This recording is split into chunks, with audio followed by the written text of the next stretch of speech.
ఐటీలో ఎంట్రీ కావాలా? Training software engineer గా అజా కోడింగ్ ట్యూటర్ లో 2 వీక్స్ ట్రయల్ పీరియడ్ లో వెంటనే చేరండి. ఏ ఫీల్డ్‌లో ఉన్నోళ్ళు ఆ ఫీల్డ్‌లో చేసుకుంటున్నారు ఇప్పుడు. అవునవును. యాక్టర్ అయితే యాక్టర్, డాన్స్ అయితే డాన్సు, సింగర్ అయితే సింగరు. అట్లా ఉంది. మీరేంటి ఒక్కసారిగా కొరియోగ్రఫీ చేస్తూ ప్రణవి సింగర్ ఒక హాట్ టాపిక్ అన్నమాట. అటు పాట, ఇటు ఆట. ఈ సాంగ్స్ చేసి ప్రేమ చిగురించిందే. మనం కూడా ప్రేమిద్దాం, ప్రేమించి పెళ్లి చేసుకుందాం. అంటే నాకు బేసిక్గా పాట అంటే చాలా ఇష్టం. ఆబ్వియస్గా మనం ఉన్న ప్రొఫెషన్ డాన్స్ అయినా కూడా పాట మీదే కాబట్టి పాట అంటే చాలా ఇష్టము. అండ్ టీవీలో సూపర్ సింగర్ ప్రోగ్రామ్ కూడా వచ్చేది అప్పుడు. And other then dance programs డెఫినెట్గా ఇంట్లో అందరు కూడా సింగింగ్ ప్రోగ్రామ్ చూసేవాళ్ళు. అందరికీ పాటలు ఇష్టం. సో ఇంట్లో అందరితో పాటు సరదా కూర్చొని చూసేటప్పుడు ఎందుకో ప్రణవిని చూసినప్పుడల్లా చాలా సింపుల్గా, చాలా చాలా అందంగా, చాలా సింపుల్గా నాకు ఎందుకు బాగా నచ్చేది. అద్దాలు పెట్టుకొని ఏదో తెలియని ఒక అమాయకత్వం and talent, loaded with full talent. Okay. So ఇలా చూసినప్పుడల్లా అనిపించేది. So all of the sudden ఒకరోజు ఇది మా టీవీ అవార్డ్స్ ఏదో జరుగుతున్నాయి, మ్యూజిక్ అవార్డ్స్. దానికి నేను కొరియోగ్రఫీ చేస్తున్నాను. మధ్య మధ్యలో డ్యాన్స్ బిట్స్ ఉంటాయి కదా, సో సెలబ్రిటీ డాన్సర్స్. సో ఆ డాన్స్లకు నేను కొరియోగ్రఫీ అండ్ బ్యాక్ స్టేజ్ ఉన్నాను ఆబ్వియస్గా. అప్పుడు తను పర్ఫామ్ చేయడానికి వెళ్తుంది. సో అక్కడ చూశాను, అరే టీవీలో చూశాను కదా తినే కదా అని అప్పుడు వెళ్ళి పలకరించాను జనరల్గా.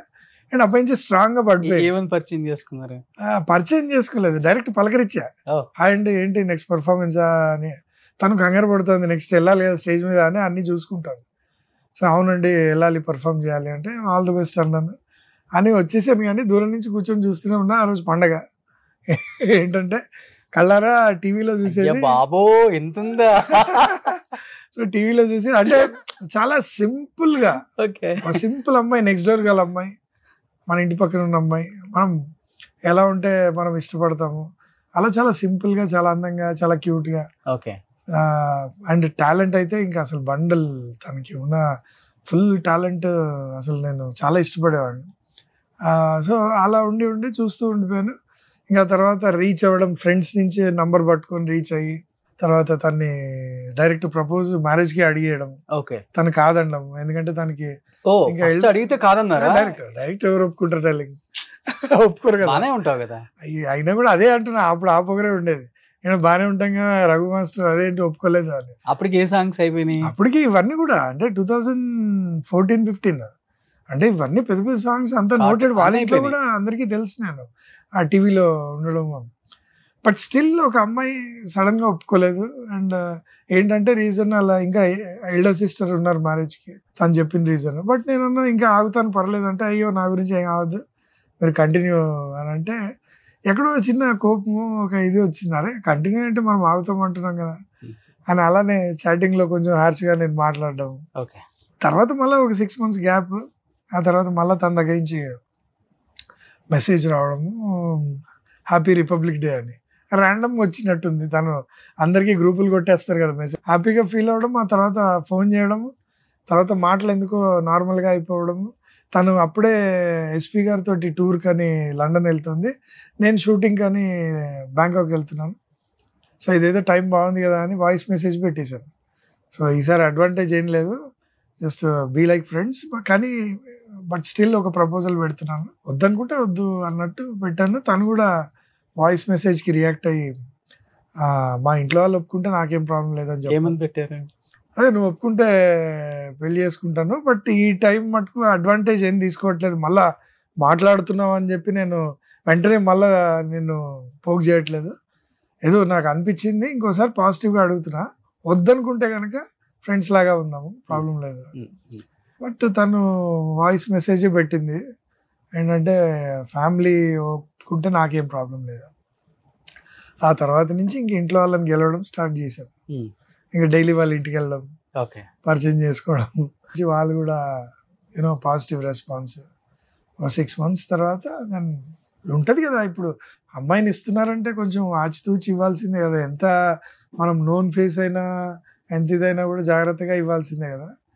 అండ్ అలానే చూసి పాపం నాకు ఒకసారి ఒప్పుకునేసరికి చాలా హ్యాపీగా ఫీల్ అయ్యి ఇక అలా లైఫ్ స్టార్ట్ అయింది మా ఇద్దరు. తాళి కట్టేది ఇప్పుడు ఫీలింగ్ ఏంటి? అరే హ్యాపీ సాధించావురా?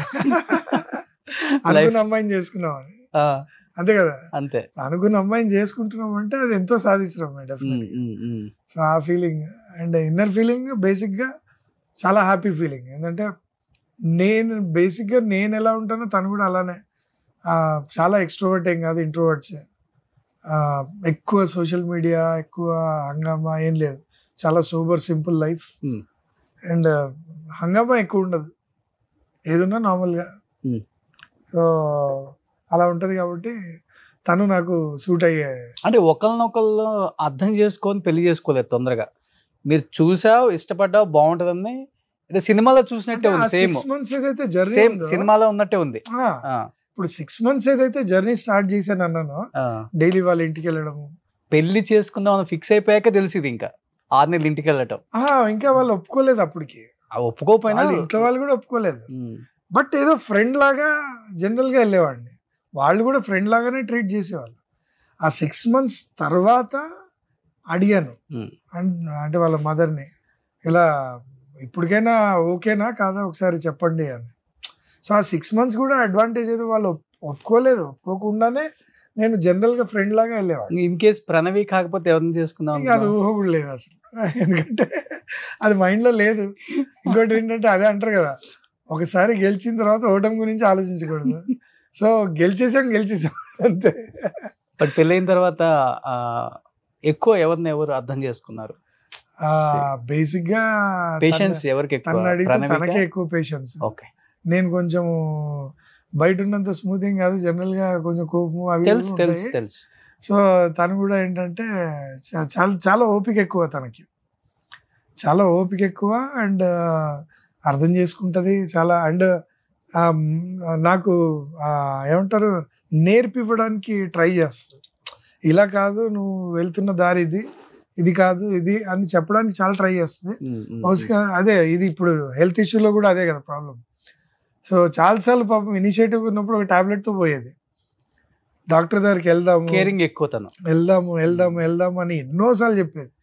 బెల్ట్ కూర్చుకుంది కదా పోనీ దానికి ఏమైంది అని నేను కేర్లెస్గా ఉండేవాడు. కోపడుతుంటావు ప్రణవి మీద కూడా?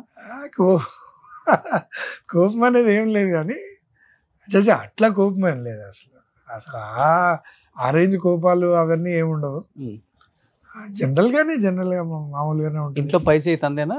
అలా ఏం లేదు, బట్ పై చేయి ఇవ్వాలి మనము. అండ్ డెఫినెట్ గా 100% ఇస్తాను.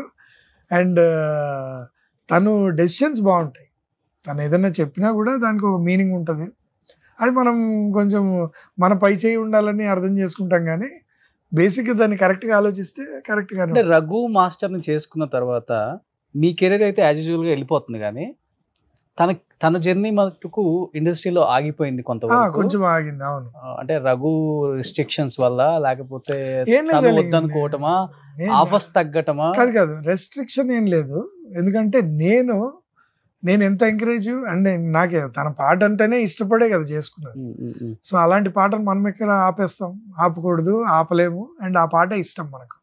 సో బేసిక్ ఏంటంటే కొన్నిసార్లు ఏం జరుగుతుంది అంటే, ఇప్పుడు మ్యారేజ్ జరిగింది, ఆల్రెడీ ఒక సెటిల్డ్ పర్సన్తో జరిగింది.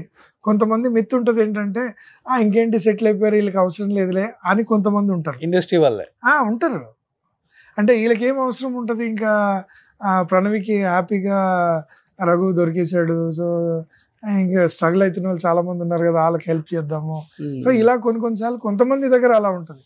అండ్ కొన్నిసార్లు ఓకే 6 months రెస్ట్లో ఉంటారేమో, ఇప్పుడే పెళ్ళి అయింది కదా కొత్తగా, అప్పుడే పిలవడం ఎందుకనో.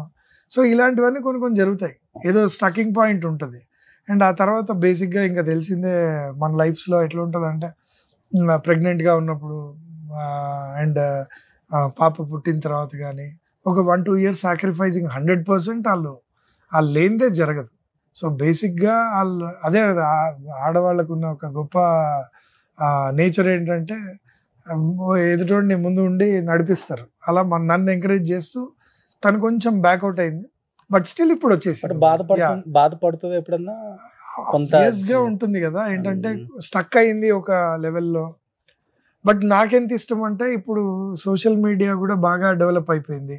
ఇప్పుడున్న క్రేజ్ ఏంటంటే ఓన్గా తయారు చేసుకుని songs we can release our self, మన ఛానల్ అంటూ పెట్టుకోవచ్చు. సో ఇలాంటి జర్నీలో డెఫినెట్గా తను ఆల్రెడీ మ్యూజిక్ కంపోజ్ చేసుకుంటాను సాంగ్స్. ఓకే. సో దానికి నేనే కొరియోగ్రాఫ్ చేసి ఇస్తాను అని ఇలాంటివి నేనే ఉంటాను బ్యాక్. ఓకే. సో ఇలాంటి ధైర్యం నేను ఇస్తుంటాను. సో తనకు కూడా ఏంటంటే ఇప్పుడు ప్రజెంట్ పాపను చూసుకునే స్టేజ్ దగ్గర నుంచి మళ్ళీ స్టార్ట్ చేసి. ఒకతే పాప? యా. ఏం క్లాస్ అవుతుంది ఇప్పుడు ఎల్కేజీ. ఎక్కువ నాన్న కూర్చో. మీ టైం దొరకదు కదా? టైం దొరికినప్పుడు మాక్సిమం ఇంట్లోనే ఉంటాను, ఎక్కడికి వెళ్ళను బయటికి. సో ఇంట్లో ఉంటాను అండ్ ఆబ్వియస్గా సో నాతో టైం స్పెండ్ చేస్తుంటుంది. ఇద్దరం కలిసి వెళ్ళిపోతుంటాం, వాళ్ళ అమ్మకి రెస్ట్ ఇస్తాము. ఓకే. ఇద్దరం కలిసి మాల్కో ఎటో వెళ్ళిపోతాం, కొంచెం ఆడించుకుంది. సో ఎందుకంటే నేను లేనప్పుడు తను ఎక్కువ చూసుకుంటూ ఉంటుంది కాబట్టి ఆ రెస్ట్ ఇచ్చేస్తుంది.